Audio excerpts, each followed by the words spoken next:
Hello नमस्कार दोस्तों, मैं संदीप चौधरी ट्रिपल ई युवा कैंपस से आप सभी लोगों का हमारे यूट्यूब चैनल ट्रिपल ई युवा कैंपस में हार्दिक स्वागत करता हूं।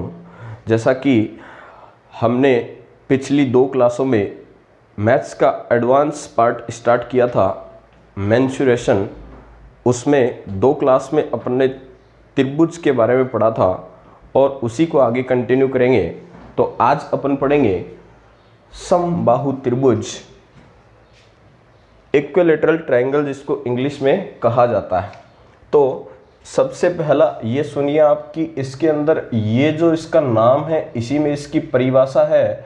ये समबाहु, सम का मतलब क्या होता है समान, और बाहु का मतलब क्या होता है भुजा। तो ऐसा त्रिभुज जिसकी सभी भुजाएं समान होंगी वह समबाहु त्रिभुज कहलाता है। आपके पास एक त्रिभुज है, ये त्रिभुज आपके पास ए बी और सी, इसकी तीनों भुजाएं बराबर हैं। मैं कह देता हूं ये भुजा ए है तो ये भी ए और ये भी क्या होगी ए। तो फर्स्ट देखो कि इस त्रिभुज की सभी भुजाएं क्या हैं समान। ये ए ये ए ये ए सभी भुजाएं समान होंगी, वह त्रिभुज कौन सा कहलाएगा समबाहु त्रिभुज। तो पहला पॉइंट क्या हुआ कि इस त्रिभुज की सभी भुजाएं क्या होती हैं समान, सभी भुजाएं समान होती है।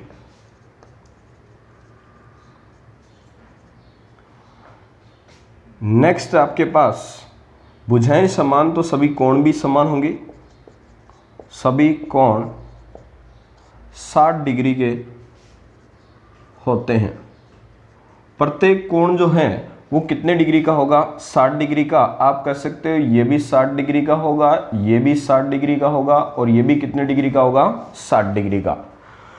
अब आइए यहां पर ये एक त्रिभुज आपके पास समबाहु त्रिभुज ए बी और सी, यहां से यहां तक इस शीर्ष से सामने वाली भुजा पर एक लंब डाल दिया। इसको आप क्या बोल सकते हैं लंब, या फिर आप बोल सकते हैं शीर्ष से सामने वाली भुजा पर डाला गया लंब शीर्ष लंब कहलाता है। शीर्ष से सामने वाली भुजा पर डाला गया लंब शीर्ष लंब कहलाता है। आप कहोगे कि ये जो लंब है ये सामने वाली भुजा को 2 बराबर बराबर भागों में बांट रहा है, इसलिए आप इसको यहाँ से यहाँ तक की ये जो आपको डिस्टेंस दिख रही है इसको आप माध्यिका भी कह सकते हैं। माध्यिका क्या करती है त्रिभुज की किसी भी एक शीर्ष से सामने वाली भुजा पर, यहाँ पर सामने वाली जो भुजा होगी उसको 2 बराबर बराबर भागों में बांटेगी। तो यहाँ देख लीजिए इसकी ये तीनों भुजाएं ए ए ए हैं, तो यहाँ से यहाँ तक की जो दूरी होगी इसको क्या कहेंगे a/2। यहाँ से यहाँ तक की जो दूरी है इसको अपन क्या बोलेंगे a/2। तो जो माध्यिका है वो क्या करती है सामने वाली भुजा को 2 बराबर बराबर भागों में बांटती है। इसको लंब भी बोल सकते हैं, शीर्ष लंब भी बोल सकते हैं, माध्यिका भी बोल सकते हैं, और इसको इस त्रिभुज की क्या बोल सकते हैं ऊंचाई भी कह सकते हैं। तो यहां देखो इसकी यदि हाइट निकालनी हो, इस समबाहु त्रिभुज की ऊंचाई ज्ञात करनी है, तो ऊंचाई के लिए आप क्या देखो यहां पर ये एक समकोण त्रिभुज है, ये भी एक समकोण त्रिभुज है, 2 समकोण त्रिभुज है। आप चाहे तो ये वाला ले लो चाहे ये वाला ले लो। इन दोनों समकोण त्रिभुजों से किसी भी एक से आप इसकी ऊंचाई ज्ञात कर सकते हैं। तो ऊंचाई ज्ञात करेंगे तो मैं कहता हूं यहां पर इसका नाम है डी। त्रिभुज ए बी डी में, त्रिभुज ए बी डी में पाइथागोरस प्रमेय से, पाइथागोरस प्रमेय है वो समकोण त्रिभुज में काम करेगी। तो समकोण त्रिभुज में पाइथागोरस प्रमेय लगाएंगे अपन। तो पाइथागोरस प्रमेय क्या कहेगी, कहेगी कर्ण स्क्वायर बराबर लंब स्क्वायर प्लस आधार स्क्वायर। कर्ण स्क्वायर बराबर लंब स्क्वायर प्लस आधार स्क्वायर। यहां देखो ये इस समकोण त्रिभुज में ये क्या होगा कर्ण, ये आधार और ये क्या अपने पास में लंब। मैं इसका नाम दे देता हूं कि ये जो इसकी ऊंचाई है इसको h से ही रिप्रेजेंट कर देता हूं। हाइट इसको h से रिप्रेजेंट कर दिया। तो आपको ये हाइट चाहिए तो ये यहां पर बोल रहा है कर्ण स्क्वायर बराबर, कर्ण स्क्वायर क्या अपने पास में a का स्क्वायर तो ये a स्क्वायर, लंब स्क्वायर क्या होगा अपना h स्क्वायर प्लस आधार स्क्वायर, आधार कितना होगा इसका a/2, तो a/2 का होल स्क्वायर। यहाँ से इसको सोल्व करेंगे, अपन को h चाहिए तो h को एक तरफ ले आओ, h स्क्वायर बराबर ये इधर जाके किसका होगा, माइनस का, माइनस का होगा तो a स्क्वायर माइनस ये क्या होगा a स्क्वायर अपॉन यहाँ पर ये 2 का स्क्वायर कितना 4, तो h बराबर क्या लिखेंगे, ये a square minus a square बटे 4 और इसका क्या हो जाएगा रूट। इसको आगे सोल्व करेंगे, आगे सोल्व करेंगे इसको, तो यहाँ पर देखो ये 4 एलसीएम आ जाएगा तो 4a square minus a square बटे 4, इसका रूट, तो यहाँ से बनेगा ये 3a स्क्वायर और इसका भी रूट और बटे कितना है 4, 4 बाहर निकल कर कितना बन जाता है 2, ऊपर रूट 3, a स्क्वायर का रूट हटाएंगे तो a और नीचे 4 का रूट यहाँ पर कितना होगा 2। तो आप देखेंगे ये जो है इसमें रूट 3a/2 है, ये इस त्रिभुज की क्या होगी ऊंचाई, यहाँ पर a क्या होगी इस त्रिभुज की भुजा, a क्या है त्रिभुज की भुजा। तो सबसे पहले बात करें कि इसकी ऊंचाई ज्ञात करनी हो, समबाहु त्रिभुज की ऊंचाई ज्ञात करनी है, तो ऊंचाई का जो फॉर्मूला होगा अपने पास में वो क्या होगा रूट 3/2 गुणा में क्या बताया a का मतलब क्या हो उसकी भुजा। अब बात करें इसके क्षेत्रफल की, क्षेत्रफल को आप बोलेंगे इंग्लिश में एरिया। एरिया की बात करें तो एरिया क्या होगा, यहां पर आप कह दो कि इस त्रिभुज का क्षेत्रफल प्लस इस त्रिभुज का क्षेत्रफल, दोनों को जोड़ दो, दोनों को जोड़ देंगे तो पूरे त्रिभुज का क्षेत्रफल आ जाएगा। जैसे एक समकोण त्रिभुज का क्षेत्रफल ज्ञात करना है, यहाँ पर मैं थोड़ा सा बता देता हूँ आपको कि इस त्रिभुज का यदि क्षेत्रफल ज्ञात करना है तो त्रिभुज का क्षेत्रफल ये लो, त्रिभुज ABD का क्षेत्रफल, त्रिभुज ABD का क्षेत्रफल है वो किस प्रकार से ज्ञात करेंगे, समकोण त्रिभुज है, समकोण त्रिभुज में यहाँ पर क्षेत्रफल क्या होगा 1/2 गुणा आधार गुणा ऊंचाई, आधार कितना अपने पास में a/2, ऊंचाई कितनी है इसकी, ऊंचाई अभी अभी ज्ञात करी अपन ने रूट 3a/2, रूट 3a/2, तो यहाँ से आ जाएगा अपने पास में रूट 3a गुणा a क्या होगा a स्क्वायर, 2 गुणा 2 गुणा 2 कितना होगा 8। ये इस त्रिभुज का क्या हो गया अपने पास में क्षेत्रफल। इस त्रिभुज का क्षेत्रफल ये है, इसका भी यही होगा क्योंकि दोनों समान ही है, तो दोनों को जोड़ते ही क्या आ जाएगा अपने पास में इस समबाहु त्रिभुज का क्षेत्रफल, दोनों को जोड़ेंगे तो यहाँ आ जाएगा अपने पास में रूट 3/4 इंटू a स्क्वायर होगा और a क्या अपनी भुजा, तो ये क्या होगा इस समबाहु त्रिभुज का क्षेत्रफल। अगली बात सुनिए, नोट, यदि ऊंचाई देकर क्षेत्रफल पूछा जाए, ऊंचाई देकर क्षेत्रफल पूछा जाए,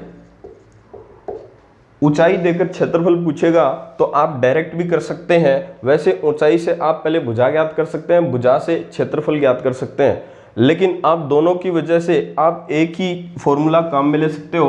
तो क्षेत्रफल बराबर आप डायरेक्ट बोल देना कि ऊंचाई का स्क्वायर बटे रूट 3, ऊंचाई का स्क्वायर बटे रूट 3 डायरेक्ट कर देंगे। फॉर एग्जांपल, जैसे एक छोटा सा एग्जांपल लिया मैंने कहा कि एक समबाहु त्रिभुज की ऊंचाई, अब यहां पर एक चीज का ध्यान रखना हमेशा कि यहां ऊंचाई की जगह आपको वो लंब भी बोल सकता है, शीर्ष लंब भी बोल सकता है, माध्यिका का भी बोल सकता है, ऊंचाई भी बोल सकता है। मैं यहां पर लिख देता हूं, ऊंचाई भी दे सकता है, शीर्ष लंब भी दे सकता है, या फिर आपको माध्यिका भी दे सकता है। 6 सेंटीमीटर हो तो क्षेत्रफल ज्ञात कीजिए। क्षेत्रफल ज्ञात करना अपन को, एक समबाहु त्रिभुज है, यहां पर एक समबाहु त्रिभुज जिसकी ऊंचाई दे रखी है h बराबर 6 सेंटीमीटर है, तो इसका क्षेत्रफल पूछा है तो क्षेत्रफल के लिए डायरेक्ट आप बोलेंगे 6 सेंटीमीटर, मतलब क्या हुआ, ऊंचाई का स्क्वायर बट्टे √3, तो 6 का स्क्वायर बट्टे √3, तो 6 का स्क्वायर 36, ये √3, ये भी आंसर सही है। आप इसको चाहो तो इसको √3 से ऊपर नीचे गुणा कर दो तो आंसर अलग आ जाएगा। ये √3 को √3 से मल्टीप्लाई करेंगे तो अपने पास कितना होगा 3, और 3 को इससे काट दो 12, 12 √3, ये क्या होगा अपना, ये सेंटीमीटर, तो ये भी सेंटीमीटर स्क्वायर, क्योंकि क्षेत्रफल हमेशा किस में होता है, स्क्वायर में। इसी क्वेश्चन को आप यहां पर सोल्व करेंगे तो दूसरा तरीका अपने पास इस तरीके से करेंगे, जैसे कि मैं आपको यहां बता देता हूं। ये एक समबाहु त्रिभुज है, इसकी ऊंचाई और शीर्ष लंब, ऊंचाई दे रखी है, तो ऊंचाई यहां पर रखो, h कितनी अपने पास में 6 बराबर √3/2 गुणा में भुजा, तो पहले क्या निकलेगी यहां से भुजा, ये इससे गुणा हो जाएगा, तो भुजा बराबर ये 6 × 2 कितना 12 बटे कितना √3, ये क्या आ गई अपनी भुजा, भुजा से आप क्या निकाल सकते हैं डायरेक्ट, क्षेत्रफल। तो इस प्रकार से अपन इस समबाहु त्रिभुज की ऊंचाई या शीर्ष लंब या माध्यिका दे रखी हो तो डायरेक्ट अपन इसका क्या ज्ञात कर सकते हैं, क्षेत्रफल। नेक्स्ट बात करते हैं, यहां पर इस समबाहु त्रिभुज की परिमाप की बात की जाए तो परिमाप, जैसा कि मैंने आपको पिछले 2 त्रिभुजों में 4 त्रिभुजों में बताया, वही सेम है। परिमाप का मतलब क्या होता है, त्रिभुज की तीनों भुजाओं का योग। यहां पर 3 भुजाएं ए है, तो ए तीनों को जोड़ेंगे तो क्या होगा 3a, या फिर आप लिख सकते हो कि 3 गुणा में भुजा। इसी प्रकार से आप इसका अर्ध परिमाप चाहते हो तो इसका क्या हो जाएगा, आधा। तो चलिए यहां पर आप इसका स्क्रीनशॉट ले सकते हैं।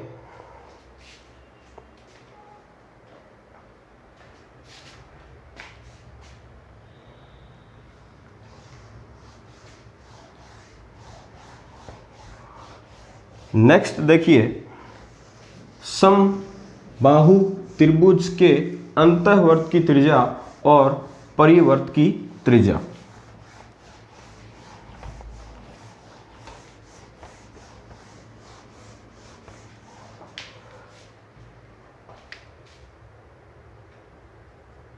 समबाहु त्रिभुज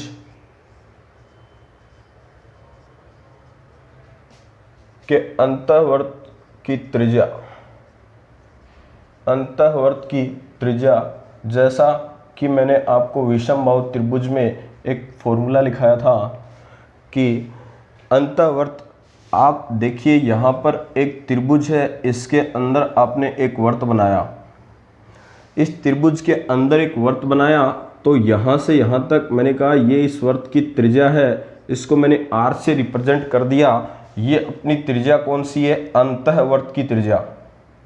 इसको अंतःवर्त भी बोल सकते हैं या फिर आप इसको आंतरिक वर्त भी कह सकते हैं। इस आंतरिक वर्त की त्रिज्या ज्ञात करने के लिए मैंने आपको एक सूत्र बताया था, और वो सूत्र क्या था कि त्रिभुज का क्षेत्रफल बटे उसका अर्ध परिमाप। तो इस त्रिभुज का, ये समबाहु त्रिभुज है, तो त्रिभुज का क्षेत्रफल क्या होता है, आप पहले यहां पर लिख लीजिए कि त्रिभुज का क्षेत्रफल, त्रिभुज का क्षेत्रफल बटे उसका अर्ध परिमाप। तो त्रिभुज का क्षेत्रफल क्या होता है, √3/4 गुणा में भुजा स्क्वायर, और मैं मान लेता हूं इसकी भुजा क्या है a, तो a²। अर्ध परिमाप क्या होता है, परिमाप क्या होगा a 3a, अर्ध परिमाप के लिए क्या करेंगे 3a/2। इसको सोल्व करेंगे आगे तो 3/4 a², यहां पर इसको इधर ले जाके गुणा कर दो तो 2 कितना हो जाएगा 3a।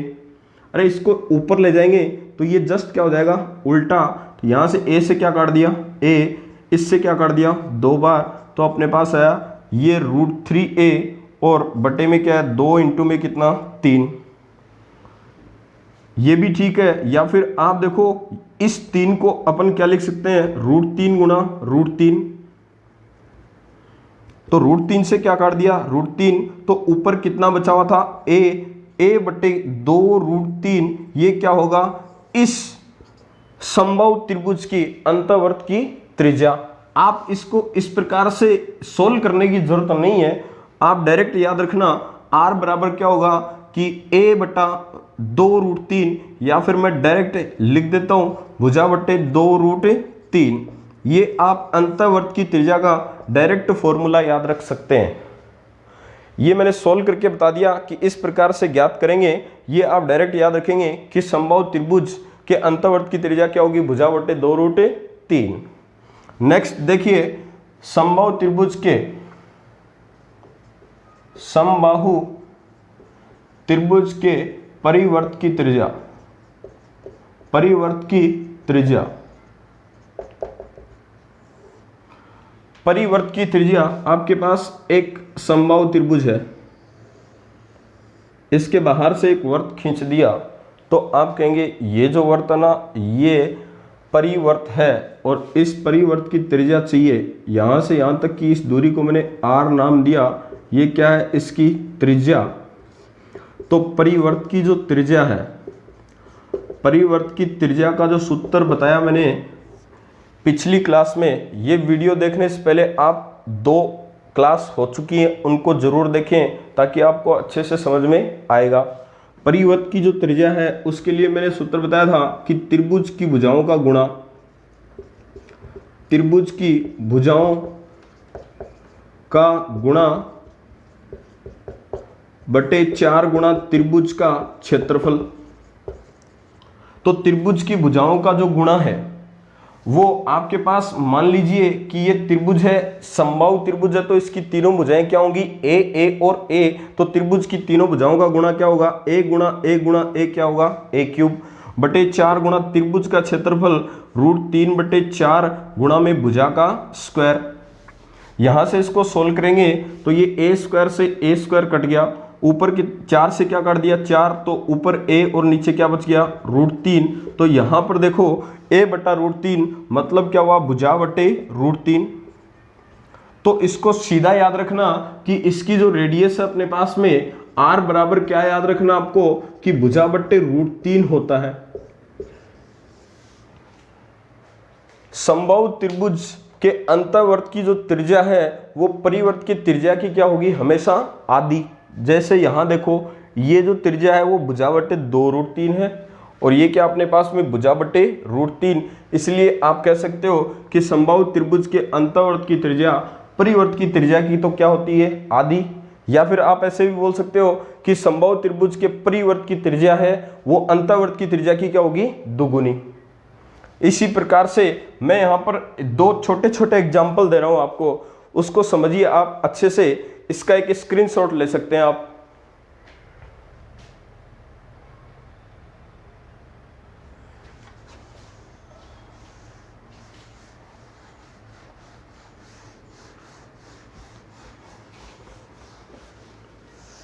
छोटे छोटे आपके पास में 2 क्वेश्चन सॉल्व करवा रहा हूं मैं इस समबाहु त्रिभुज पर।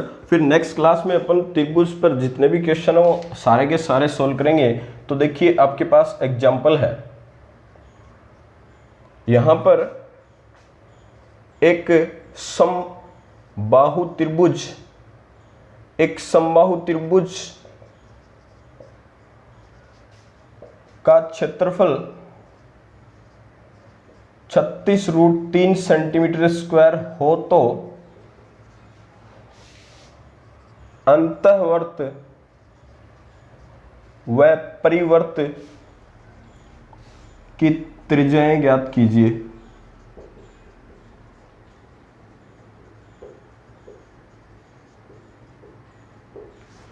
आपको एक क्वेश्चन दिया छोटा सा, कह रहा है कि एक समबाहु त्रिभुज का क्षेत्रफल 36√3 सेंटीमीटर स्क्वायर हो तो अंतःवर्त और परिवर्त की त्रिज्याएं ज्ञात करनी है। तो आप देखो यहां पर इसका क्षेत्रफल दिया हुआ है, और क्षेत्रफल का फॉर्मूला अपने पास होता है √3 बटे 4 इंटू भुजा का स्क्वायर। भुजा अपने पास है नहीं, क्षेत्रफल दिया हुआ है, रखो यहां पर क्षेत्रफल कितना होगा 36√3, √3 बटे 4 इंटू भुजा का स्क्वायर। √3 से √3 काट दो, 36 इंटू 4 144 बराबर भुजा का स्क्वायर। तो भुजा कितनी होगी अपने पास में 12। भुजा आ गई अपने पास में, तो आप ज्ञात कर सकते हैं, दोनों त्रिज्याएं ज्ञात कर सकते हैं, अंतःवर्त की त्रिज्या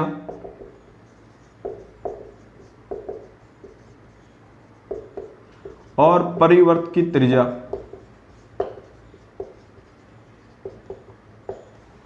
अंतःवर्त और परिवर्त की त्रिज्या ज्ञात करेंगे तो उसके लिए मैंने अभी भी दो फॉर्मूले बताए। अंतःवर्त की त्रिज्या भुजा बटे 2√3, परिवर्त की त्रिज्या भुजा बटे √3। यहां पर लगाओ, इसको मैंने छोटी आर नाम दे दिया, इसको बड़ी आर, तो त्रिज्या क्या होगी, भुजा बटे 2√3 और ये भुजा बटे √3। आर बराबर भुजा कितनी है अपने पास में, 12 बटे 2√3 और ये 12 बटे √3। ये दोनों आंसर सही है। इसको काट दो यहाँ से, तो ये कितना होगा, 6 बटे √3 और ये कितना होगा, 12 बटे √3। ऑप्शन में ऐसा भी मिल सकता है, ऑप्शन में ऐसा भी मिल सकता है, और ज़रूरी नहीं कि ऐसा मिले तो आप दूसरा तरीका लगाओगे, तो आप इसको √3 से ऊपर नीचे क्या कर दो, गुणा। ये 3 से काट दो 2 बार, तो 2√3 सेंटीमीटर। ये भी ऐसा ही है, या 12 बटे √3 है, √3 से ऊपर नीचे क्या कर दो, गुणा, 3 से काट दो 4 बार, तो ये कितना होगा, 4√3 सेंटीमीटर। ये ज्ञात करने की जरूरत नहीं है, एक चीज पता चल गई तो दूसरी उसकी क्या होगी, दुगुनी। ये 2√3 है तो ये क्या होगी, 4√3। ये 5√3 है तो ये कितनी होगी, 10√3। ये 10√3 है तो ये कितनी होगी, 5√3। एक चीज निकाल लो, दूसरी निकालने की जरूरत नहीं है। अपन एग्जाम के अंदर टाइम बचाना चाहते हैं, तो ये भी पता आपको कि समबाहु त्रिभुज है और उसके अंतःवर्त की त्रिज्या वो परिवर्त की त्रिज्या की क्या होती है, आधी। तो ये निकाल ली तो इसको दुगुना कर दो, या फिर ये निकाल ली तो इसका आधा कर दो। जल्दी करना है तो भुजा बटे √3, ये आसान है, ये निकाल लो और इसकी क्या कर दो, आधी। तो चलिए नेक्स्ट क्लास में कंटिन्यू करेंगे, अपन त्रिभुज के क्वेश्चंस को सोल्व करेंगे। आज के लिए इतना ही काफ़ी है। ऐसे ही छोटी छोटी क्लास के रूप में नेक्स्ट आगे से अपन पढ़ाएंगे। और आपको वीडियो अच्छा लगे तो लाइक करें, शेयर करें और सब्सक्राइब करें। धन्यवाद।